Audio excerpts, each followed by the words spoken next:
This is Colin Liddell, and this is the Shortpod, a brief and succinct podcast commenting on the events and issues of the day. And today it is May the 30th, 2025. Now, have a look at this. Excuse me, do you think it's all right not to pay? Seriously, why do you go back through the barrier and pay? Do you want to go back and pay like everybody else? Do you think it's all right not to pay? Why don't you go back and pay? You can say off as much as you want, but everyone else has to pay. You're carrying a knife, do you say? Nearly 1 in 25 people using London's public transport aren't paying for it. So there's 8 officers down there, but 1 minute away, that gate's wide open. It's also just annoying watching so many people break the law and get away with it. Or at least most of it. Right, should we go over here to these guys here? Excuse me, gents. Hello. You're on camera, mate, you're banged to rights. Just step to the side and... All right, thanks very much, guys. It's the same with bike theft, phone theft, tool theft, shoplifting, drugs in town centres, weird Turkish barber shops. It's all chipping away at society. The state needs to reassert itself and go after lawbreakers. That is the hero of the day, Robert Jenrick, the Tory Shadow Secretary of State for Justice, confronting fare dodgers on the London Underground. Now, Jenrick is a prominent member of the Conservative Party, and the Conservative Party has a problem at the moment. It has a leader who does not resonate with the voters. Back in 2024, the Conservative Party was crushed at the general election.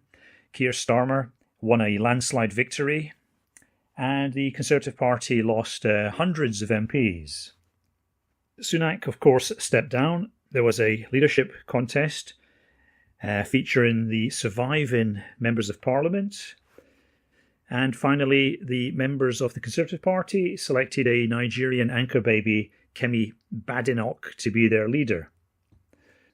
Not surprisingly, this choice did not ignite enthusiasm amongst right-leaning voters, allowing Nigel Farage and Reform to surge ahead in the opinion polls while the Tories are plummeting. This is a major threat to the Conservative Party because a lot of right-leaning voters might just give up on them. They might actually see voting Conservative as a wasted vote and go off and follow dodgy Nigel Farage. So the Conservatives are looking around for their next leader, and Jenrick thinks that he's got what it takes, and he's making a real push. This video that he filmed on the London Underground, it's a bit edgy, it's a bit right-wing, it's a bit tapping into the kind of sense of dissatisfaction with modern Britain that a lot of decent, ordinary people feel. So it's a bit of a winner. You could say that maybe in the person of Robert Jenrick, the Conservative Party has finally found their Anti-Farage, the person they need to push reform back down the poll rankings and to re-establish the old British two-party system. Now, there's nobody else really making waves in the Conservative Party, so it seems like a foregone conclusion that when Badenoch inevitably gets kicked out, the Conservative Party will swing behind Robert Jenrick and he'll become leader. But what kind of leader will he be? First of all, he's a bit dodgy himself. He started out a few years ago as a centrist, as a supporter of remaining in the EU, and now he's much more of a kind of right-wing, anti-immigrant, anti-crime Tory, which means he's not really a man of iron principle, although you could, on the plus side, say that he is pragmatic and reads the way the wind is blowing. Now, his background is he's of Welsh origin, working class background, grammar school boy, went to a good university, and he has a Jewish wife and, interestingly, Jewish children, which means that his wife is raising his children in the Jewish faith. This means he's also very pro-Israel, pro-Zionist, and over the years he's had a lot of interest in Jewish business connections. Back in 2019, when he was at the Treasury, he received a £10,000 donation from an Israeli businessman, Idan Ofer, who had an interest in a multi-billion-pound project that Jenrick was overseeing.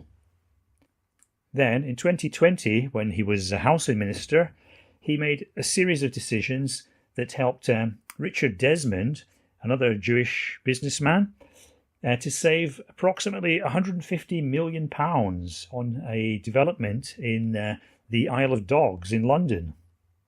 He also made some very questionable decisions about the building of a Holocaust memorial right next to the Houses of Parliament.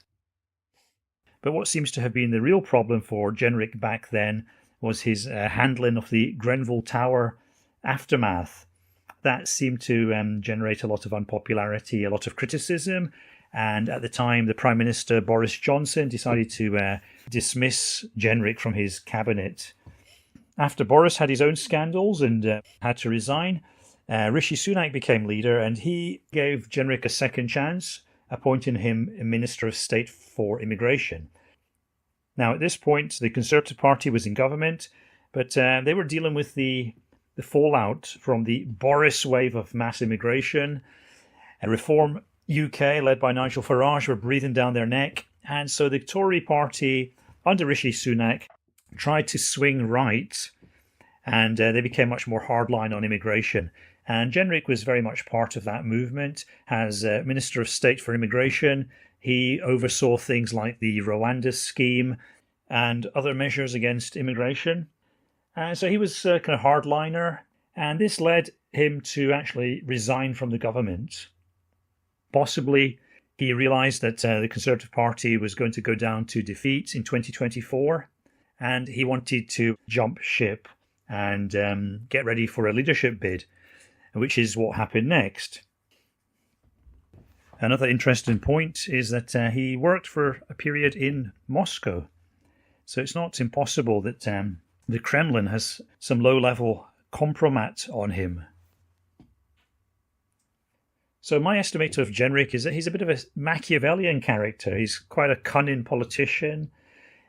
He has his nose in the air. He reacts to events. He sees which way the wind is blowing, and he takes up positions that will benefit him. He's also clearly tied into Britain's Jewish community, whether that's through corruption or through family sympathies. It's hard to really say. But, he is a bit of a dodgy character. And in that respect, he is, I guess, a perfect match for Nigel Farage. Over and out.